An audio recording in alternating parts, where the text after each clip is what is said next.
नमस्कार, मी श्वेता. सुप्रभात. तुम्ही पाहताय न्यूज 18 लोकमत. पुढच्या अर्ध्या तासात पाहूयात स्पीड न्यूज.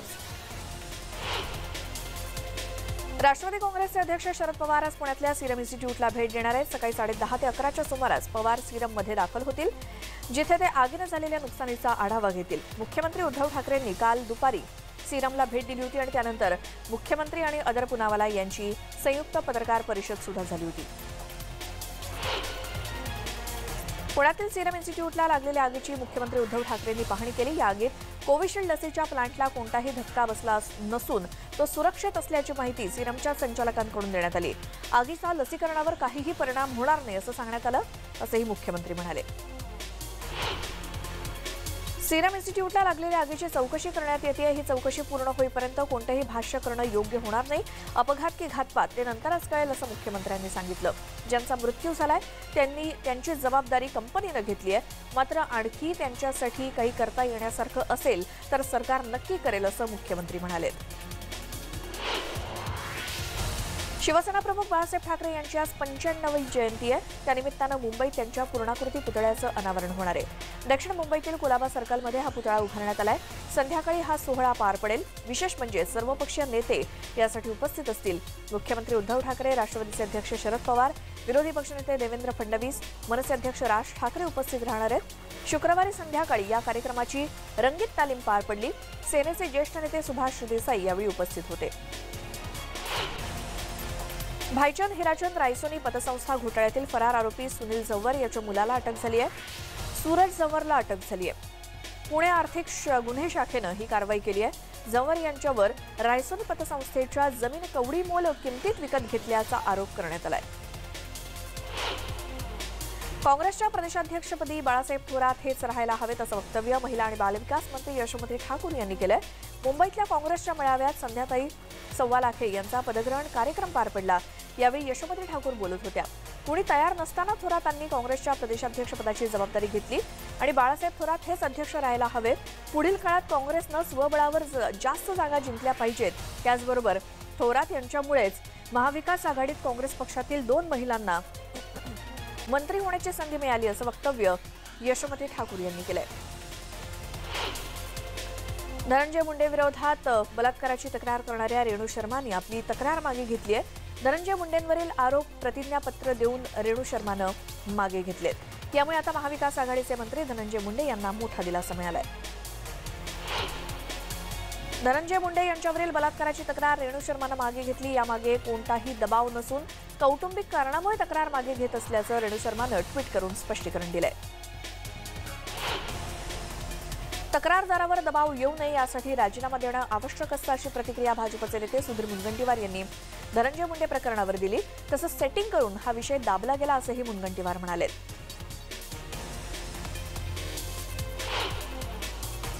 धनंजय मुंडेंच्या प्रकरणावर एकनाथ खडसेंच्या कन्या रोहिणी खडसेंनी प्रतिक्रिया दिली. अशा खोट्या तक्रारींबाबत राज्य सरकारनं गुन्हे दाखल करतानाच कसून चौकशी करावी आणि नंतरच कारवाई करावी अशी प्रतिक्रिया रोहिणी खडसेंनी दिली. खोटी तक्रार देऊन बदनामी करणाऱ्या रेणू शर्मावर गुन्हा दाखल करा आणि तिची नार्को टेस्ट करा अशी मागणी बीडमधील सर्वपक्षीय महिलांनी केली आहे. बीडचे पालकमंत्री धनंजय मुंडे आणि जिल्ह्याची मोठ्या प्रमाणात बदनामी झाली असून या प्रकरणामध्ये खरं काय आहे हे समोर आलं पाहिजे अशी मागणी या महिलांनी केली. पुढच्या वर्षी मुंबई महानगरपालिकेची निवडणूक होणार आहे. त्या दृष्टीनं राष्ट्रवादी काँग्रेस पक्षानं मुंबईत जोरदार सुरुवात केली आहे. राष्ट्रवादी काँग्रेस पक्षाच्या 3 मंत्र्यांनी मिळून घाटकोपर आणि विक्रोळीमध्ये 8 जनसंपर्क कार्यालयांचं उद्घाटन केलं. कल्याणमधील पत्री पुलाचं उद्घाटन 25 तारखेला मुख्यमंत्री उद्धव ठाकरे यांच्या हस्ते होणार असून नवीन पूल लोकांच्या सेवेसाठी सुरू होणार आहे. मुख्यमंत्री ऑनलाईन पद्धतीनं या पुलाचं उद्घाटन करतील अशी माहिती खासदार डॉक्टर श्रीकांत शिंदेंनी दिली. अंबरनाथमध्ये मनसेच्या पदाधिकारी आणि कार्यकर्त्यांनी महावितरण कार्यालयावर धडक दिली. वीज बिल वसुलीची सक्ती बंद करा, अन्यथा अधिकाऱ्यांना चोप देऊ असा इशारा मनसेनं महावितरणला दिलाय. विधानसभेचे विरोधी पक्षनेते देवेंद्र फडणवीसांनी राळेगण सिद्धीत अण्णा हजारेंची भेट घेतली. दोघांमध्ये अण्णा हजारेंच्या आंदोलनावर चर्चा झाल्याची माहिती समोर आली आहे. 30 जानेवारी रोजी अण्णा हजारे शेतकरी प्रश्नांवर राळेगण सिद्धीमध्ये आंदोलन करणार आहेत आणि अण्णांनी हे आंदोलन करू नये यासाठी देवेंद्र फडणवीस आणि भाजप नेत्यांकडून अण्णांची मनधरणी सुरूच आहे. शिवसेना प्रमुख बाळासाहेब ठाकरे यांच्या जयंतीनिमित्तानं दक्षिण मुंबईतल्या कुलाबा सर्कलमध्ये त्यांच्या पूर्णाकृती पुतळ्याचं अनावरण आज मुख्यमंत्री उद्धव ठाकरे यांच्या हस्ते होत आहे। या सोहळ्याला राष्ट्रवादी काँग्रेसचे अध्यक्ष शरद पवार, विरोधी पक्षनेते देवेंद्र फडणवीस आणि मनसे अध्यक्ष राज ठाकरे यांची उपस्थिती असणार आहे।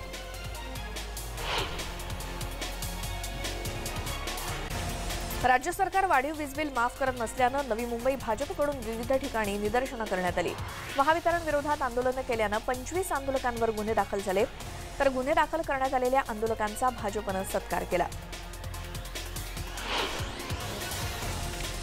सुरत महामार्ग जमीन संपादन विषय मार्गी लागला असून प्रस्तावित प्रकल्पांसोबत सकारात्मक चर्चा झाल्याची माहिती उच्च आणि तंत्रशिक्षण मंत्री उदय सामंत यांनी दिली। तसंच सीमा भागात यशवंतराव चव्हाण मुक्त विद्यापीठ केंद्र निर्मिती आणि ठाणे आणि गोव्यामध्ये यशवंतराव चव्हाण मुक्त विद्यापीठ उपकेंद्रासाठी मंजुरी देण्यात आल्याचं त्यांनी सांगितलं। गृहमंत्री अनिल देशमुख यांना बल्लारपूरमधील कार्यकर्ता मेळाव्यादरम्यान भाजपकडून काळे फलक दाखवण्यात आले। चंद्रपूर जिल्ह्यातील कायदा आणि सुव्यवस्था स्थिती बिघडल्याचा आरोप यावेळी करण्यात आला। गृहमंत्र्यांनी तातडीने याची गंभीर दखल घ्यावी अशी मागणी भाजपने केली आहे। केंद्रीय मंत्री नितीन गडकरी यांच्या अध्यक्षतेखाली झालेल्या जिल्हा विकास समन्वय आणि सनियंत्रण समिती सभेच्या बैठकीत नागपूर जिल्ह्यातील केंद्र सरकारच्या विकास कामांचा आढावा घेण्यात आला। सगळ्या योजना गरिबांपर्यंत पोहोचाव्यात आणि त्यांची योग्य अंमलबजावणी करण्यात यावी अशा सूचना गडकरींनी दिल्या। म्हाडामध्ये अनेक विकासकांनी म्हाडाच्या इमारतींचा विकास करण्याच्या परवानग्या घेऊन ठेवल्यात, मात्र वर्षानुवर्ष त्या ठिकाणी एकही वीट रचली गेली नसल्याचं दिसून येते। ज्यांच्या नाहरकत प्रमाणपत्र देऊन 2 वर्ष होऊन गेली आहेत आणि त्यांनी अद्यापपर्यंत कुठलंही काम केलं नसेल त्यांना नाहरकत प्रमाणपत्र रद्द करून म्हाडानं ही इमारत बांधावी, अन्यथा त्या ठिकाणी नवीन विकासकाची नेमणूक करावी अशी मागणी गृहनिर्माण मंत्री जितेंद्र आव्हाड यांनी केली। गडचिरोली जिल्ह्यामध्ये ग्रामपंचायत निवडणुकीत महाविकास आघाडीला यश मिळालं। जिल्ह्यात 350 ग्रामपंचायत निवडणुकीसाठी झालेल्या मतमोजणीमध्ये ग्रामीण भागात महाविकास आघाडीला यश मिळाल्याचं चित्र आहे। कोरची देसाईगंज ग्रामपंचायतीमध्ये महाविकास आघाडीला यश मिळाले, तर आरमोरीमध्ये भाजपला 10 पेक्षा जास्त ग्रामपंचायतीत यश मिळालंय। मुंबईमध्ये प्रदूषणाची पातळी दिल्लीप्रमाणे अत्यंत वाईट गटात पोहोचली आहे। मुंबईत बाहेर पडताना प्रदूषणविषयक मास्क वापरण्याचा आणि श्वसनाचा त्रास असणाऱ्यांनी काळजी घेण्याचा सल्ला देण्यात आलाय। भारतीय उष्णदेशीय हवामानशास्त्र संस्थेच्या सफर या विभागाच्या दैनंदिन अहवालावरून ही बाब स्पष्ट झाली आहे।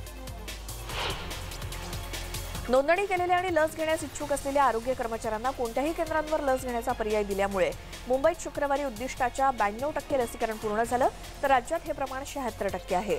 मुंबईत शुक्रवारी 3539 आरोग्य कर्मचाऱ्यांनी लस घेतली। धारावीकरांसाठी खुशखबर आहे। पुन्हा एकदा धारावी कोरोनामुक्त झाली आहे। गेल्या 24 तासात कोरोनाची लागण कोणत्याही व्यक्तीला झालेली नाही। धुळे जिल्हा शासकीय रुग्णालयात स्त्री बाल रुग्णालय सुरू करण्यात आलं आणि एका महिलेनं एका गोंडस कन्येला जन्म दिला। कोरोनामुळे 10 महिन्यानंतर हे रुग्णालय सुरू करण्यात आलं आणि हे रुग्णालय 4 वर्ष बंद होतं, मात्र न्यूज 18 लोकमतनं बाल रुग्णालयाचा प्रश्न लावून धरला होता।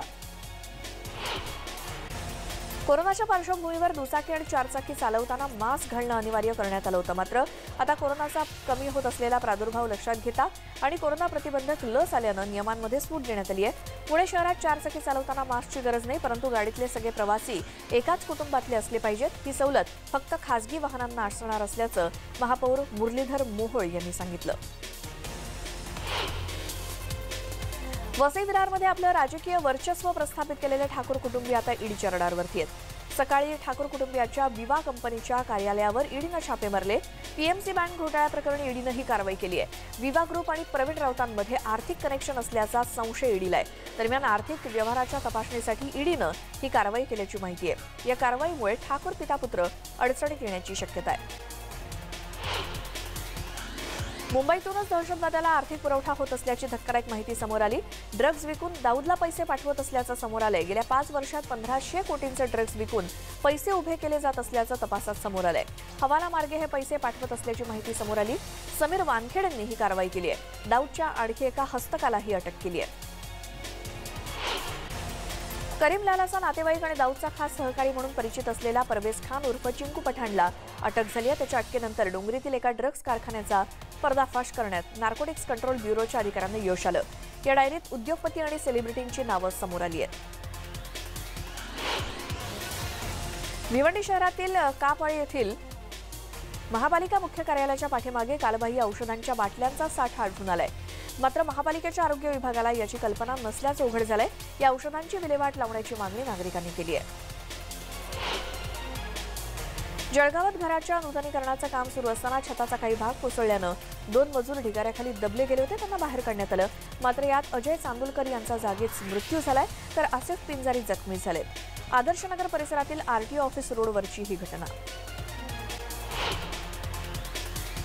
भंडारा जिल्हा सामान्य रुग्णालय जळीत कांड प्रकरणी सरकारनं डॉक्टर आणि स्टाफवर केलेली कारवाई अयोग्य असल्याची माहिती आयएमएचे जिल्हाध्यक्ष डॉक्टर नितीन तुरस्कर यांनी केली. इतकंच नव्हे तर सरकार आणि प्रशासन दोषी असताना डॉक्टर आणि स्टाफवर कारवाई करणाऱ्या सरकारवरतीच मनुष्यवधाचा गुन्हा दाखल करण्याची मागणी त्यांनी केली. नाशिक महानगरपालिकेच्या मुख्यालयात सकाळी भीषण आग लागली होती. ती सुदैवानं यात कोणतीही जीवितहानी झाली नाही. नाशिक मनपाचे विरोधी पक्षनेते अजय बोरस्ते यांच्या कार्यालयात पेस्ट कंट्रोल सुरू असताना आगीनं पेट घेतला. एसीच्या खिडकीतून सर्वात आधी ठिणक्या दिसू लागल्या आणि सुदैवानं बोरस्ते तेव्हा कार्यालयात नव्हते आणि मोठा अनर्थ टळला. ठाण्यातील वागळे इस्टेटमधील तुलिप कंपनीला आग लागली. आगीची माहिती मिळताच अग्निशमन दलाच्या गाड्या पोहोचल्या. आगीचं कारण समजू शकलेलं नाही, मात्र कोणतीही जीवितहानी देखील झालेली नाही. वाशिममधील लोणे इथे एका सॅमसंग फोनचा स्फोट झालाय. मोबाईल त्वरित जमिनीवर फेकल्यामुळे मोठी दुर्घटना टळली. ऑनलाईन शॉपिंगच्या माध्यमातून प्रदीप बोडके यांनी 20 दिवसांपूर्वी मोबाईल विकत घेतला होता. मोबाईलवर बोलत असताना अचानक तो गरम झाल्यानं त्यांनी तो जमिनीवर फेकला आणि मोबाईलचा स्फोट झालाय. पुणे सोलापूर राष्ट्रीय महामार्गावर 4 वाहनांचा विचित्र अपघात झाला. सुदैवानं कोणतीही जीवितहानी झालेली नाही. गाडीतील एअरबॅग उघडल्यानं मोठी दुर्घटना टळली. भडगाव इथे सोलापूरहून पुण्याच्या बाजूनं स्पीड ब्रेकरवर वाहनाचा स्पीड कमी केल्यानं पाठीमागून गॅस वाहतूक करणाऱ्या टँकरनं भरधाव वेगानं कारला धडक दिली आणि त्या पाठोपाठ 3 गाड्या एकमेकांवर आदळल्या. यामध्ये गाड्यांचा चक्काचूर झालाय. नाशिकच्या पिंपळद गावात बिबट्यानं धुमाकूळ घातला. या गावातील तुकाराम दुशिंगे यांच्या घराबाहेर झोपलेल्या कुत्र्यावर बिबट्यानं हल्ला केला. ही घटना सीसीटीव्हीत कैद झाली आहे. वाशिम शहरातील ओला आणि सुक्या कचऱ्यापासून कंपोस्ट खत तयार करून नगर परिषदेला उत्पन्न मिळावं यासाठी नगर परिषदेनं कोट्यवधी रुपये खर्च करत खतासाठी शेड तयार केली आहे. मात्र आतापर्यंत त्यामध्ये 1 किलोही खत तयार करण्यात आलेलं नाही. तिथे मोठ्या प्रमाणात शहरातील कचरा जमा झाला असून त्या कचऱ्याला आग लावण्यात येत असल्यामुळे परिसरातील नागरिकांच्या आरोग्याला धोका निर्माण झालाय. काँग्रेसच्या अध्यक्षपदाबाबत जून महिन्यात निर्णय घेण्याचं ठरलंय. 5 राज्यांच्या निवडणुका पार पडल्यानंतर अध्यक्षपदाबाबत अंतिम निर्णय घेण्यावर काँग्रेसच्या बैठकीत शिक्कामोर्तब झालंय. राहुल गांधींसमोर पार पडलेल्या काँग्रेसच्या बैठकीत 2 गटांमध्ये खडाजंगी झाली. यावेळी राहुल गांधी सर्व काही संपवा आणि आता पुढचा विचार करा असं म्हणाले. जून 2021 मध्ये काँग्रेसच्या नव्या अध्यक्षांची निवड केली जाईल अशी माहिती केसी वेणुगोपाल यांनी कार्यकारी समितीच्या बैठकीनंतर प्रसारमाध्यमांशी बोलताना दिली. पंतप्रधान नरेंद्र मोदी यांनी भारतानं ऑस्ट्रेलियाविरुद्ध जिंकलेल्या कसोटी मालिकेच्या विजयाची तेजपूर युनिव्हर्सिटीच्या विद्यार्थ्यांसमोर गुणगान गायलं. इतकंच नव्हे तर भारत प्रत्येक क्षेत्रात क्रिकेटप्रमाणेच प्रगती करत असल्याचं मोदी म्हणाले. पंचायत निवडणुका आणि मिशन 2022च्या तयारीसाठी भाजपनं कंबर कसली. यासाठी भाजप अध्यक्ष जे.पी. नड्डा लखनौला गेलेत. यावेळी त्यांनी कौटुंबिक वाद आणि वारसा यावरून विरोधकांवर टीका केली. दरम्यान भाजपमधील सर्वसामान्य कार्यकर्त्यांना मोठी पदही मिळू शकतात अशी शक्यताही वर्तवली. लखनौमधील भाजपच्या प्रदेश कार्यालयात रामाची प्लास्टर ऑफ पॅरिसची मूर्ती बसवण्यात आली. भाजपचे राष्ट्रीय अध्यक्ष जे.पी. नड्डा हे उत्तर प्रदेशचे मुख्यमंत्री योगी आदित्यनाथ यांच्यासोबत यावेळी उपस्थित होते.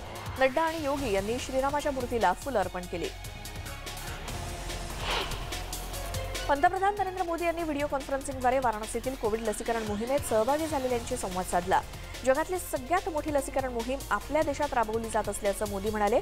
पहिल्या टप्प्यात 30 कोटी देशवासियांना लस देण्यात येत असल्याचं मोदींनी सांगितलं. पश्चिम बंगालच्या मुख्यमंत्री ममता बॅनर्जी यांना आणखी एक धक्का बसलाय. तृणमूल काँग्रेसमधील अजून एका नेत्यानं राजीनामा दिलाय. पश्चिम बंगालमधील वनमंत्री राजीव बॅनर्जी यांनी राजीनामा दिला असून त्यांच्या राजीनाम्याचं कारण अद्याप कळलेलं नाही. राम मंदिर उभारणीसाठी आज सर्किट हाऊसमध्ये राम जन्मभूमी तीर्थक्षेत्र ट्रस्टची दुसरी बैठक झाली.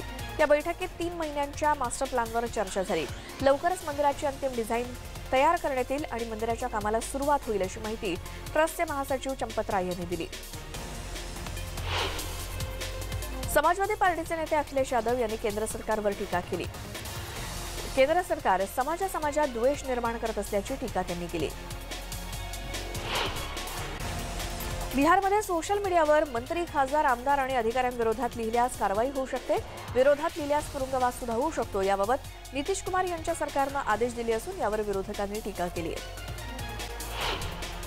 आरजेडीचे नेते तेजस्वी यादव यांनी बिहारचे मुख्यमंत्री नितीश कुमार यांच्यावर टीका केली।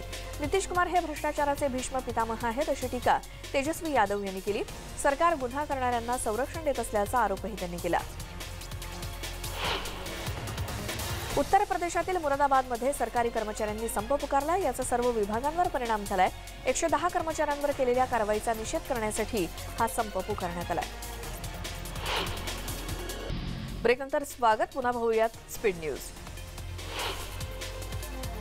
रिझर्व्ह बँक ऑफ इंडियानं 100, 10 आणि 5 रुपयांच्या जुन्या सिरीजच्या नोटा चलनातून बाद होण्याची शक्यता वर्तवली आहे। आरबीआयचे सहाय्यक महाव्यवस्थापक बी महेश यांनी ही माहिती दिली। मार्च किंवा एप्रिलपर्यंत आरबीआय 100, 10 किंवा 5 रुपयांच्या जुन्या सिरीजच्या नोटा चलनातून बाद करण्याचा विचार करत असल्याचं त्यांनी सांगितलं। देशात बर्ड फ्लूचा प्रकोप वाढलाय। बर्ड फ्लूनं 12 राज्यांमध्ये शिरकाव केला। यामध्ये महाराष्ट्र, गुजरात, दिल्ली, छत्तीसगड, राजस्थान आणि जम्मू या राज्यांचा समावेश आहे अशी माहिती केंद्र सरकारनं दिली। कर्नाटकातील शिमोगामध्ये जिलेटिनचा स्फोट इतका भीषण होता की आसपासच्या परिसरात जमीन हादरली आणि स्फोटाचा आवाज सुद्धा आला। यावरून कल्पना येऊ शकते की किती मोठा हा स्फोट होता। चारा घोटाळा प्रकरणी शिक्षा भोगणारे बिहारचे माजी मुख्यमंत्री लालू प्रसाद यादव यांची गुरुवारी संध्याकाळी उशिरा अचानक प्रकृती बिघडली। त्यांना श्वसनाचा त्रास होत असल्याची माहिती समोर आली। सध्या त्यांच्यावर उपचार सुरू असून प्रकृतीत सुधारणा होत असल्याची माहिती डॉक्टरांनी दिली। संसदेच्या नवीन इमारतीच्या बांधकामाला सुरुवात झाली आणि याच कारणामुळे संसदेच्या गेट क्रमांक 1 वर असलेला महात्मा गांधीजींचा पुतळा तात्पुरत्या स्वरूपात मूळ जागेवरून हटवण्यात आलाय। हा पुतळा आता संसदेच्या गेट क्रमांक 3 जवळ ठेवण्यात आलाय। देशातील सर्वात मोठी बँक असलेल्या स्टेट बँक ऑफ इंडियानं त्यांच्या कोट्यवधी ग्राहकांना कोणत्याही अनोळखी लिंकवरती क्लिक करू नका याबाबत सावधान केलंय। असं केल्यास तुम्ही तुमच्या मेहनतीची कमाई एका फटक्यात गमावू शकता असं म्हटलंय। शिवाय इन्स्टंट लोन देण्याचा आमिष देणाऱ्या ॲप्सपासून सावधान राहण्याचा सल्लाही दिलाय। बेळगावमध्ये पुन्हा कन्नड संघटकांनी थैथयाट सुरू केलाय। कन्नड संघटना शिनोळी गावामध्ये ध्वज लावून शिवसेनेच्या आंदोलनाला प्रत्युत्तर देणार आहे। त्यामुळे कन्नड रक्षण वेदिकेच्या कार्यकर्त्यांना अटक होण्याची शक्यता आहे। या घटनेतील मृतांच्या नातेवाईकांना 5 लाख रुपये देण्याची घोषणा मुख्यमंत्री बी.एस. येडियुरप्पा यांनी केली। तसंच ज्या शिमोगा गावामध्ये जिलेटिनचा स्फोट झाला त्या ठिकाणाला भेट देणार असल्याचंही त्यांनी सांगितलं। या प्रकरणाची बी.वाय. राघवेंद्र आणि अन्य अधिकारी चौकशी करतायत। इराकची राजधानी असलेल्या बगदाद शहरातील एका वर्दळीच्या बाजारपेठेत गुरुवारी झालेल्या दुहेरी बॉम्बस्फोटात किमान 28 जण ठार झालेत, तर या स्फोटात 73 जण जखमी झालेत। मध्य बगदादमधील बाब अल शार्की या व्यावसायिक भागामध्ये हे आत्मघातकी बॉम्बस्फोट झालेत। अद्याप कोणीही या हल्ल्याची जबाबदारी स्वीकारलेली नाही। उत्तराखंडमध्ये यंदाच्या प्रजासत्ताक दिनाच्या परेडमध्ये केदारखंड ही थीम सादर करण्यात येणार आहे। यात कस्तुरी हिरण, ब्रह्मकमल आणि पक्षी हिमालयन मोनल यांच्यासह केदारनाथ मंदिराची प्रतिकृती असणार आहे। तर दिल्ली आणि गुजरात या राज्यांचे रथही तयार झालेत। देशातील सर्वात लोकप्रिय द्वैवार्षिक एअर शो म्हणजेच एरो इंडिया हा एरो इंडिया शो बेंगळुरू येथील येलाहंका हवाई दल स्टेशनवरती होणार आहे। 3 फेब्रुवारी ते 5 फेब्रुवारी 2021 दरम्यान या शोचं आयोजन करण्यात आलंय। उत्तराखंडमध्ये पहिलं बाल पोलीस स्टेशन बांधण्यात आलंय। याचं उद्घाटन मुख्यमंत्री त्रिवेंद्रसिंह रावत यांच्या हस्ते करण्यात आलं। असं पोलीस स्टेशन असणं ही अतिशय चांगली गोष्ट आहे असं त्रिवेंद्रसिंह रावत म्हणाले। आणि बातम्यांसोबतच या बुलेटिनमध्ये आपण इथेच थांबतोय। तुम्ही पाहता न्यूज 18 लोकमत।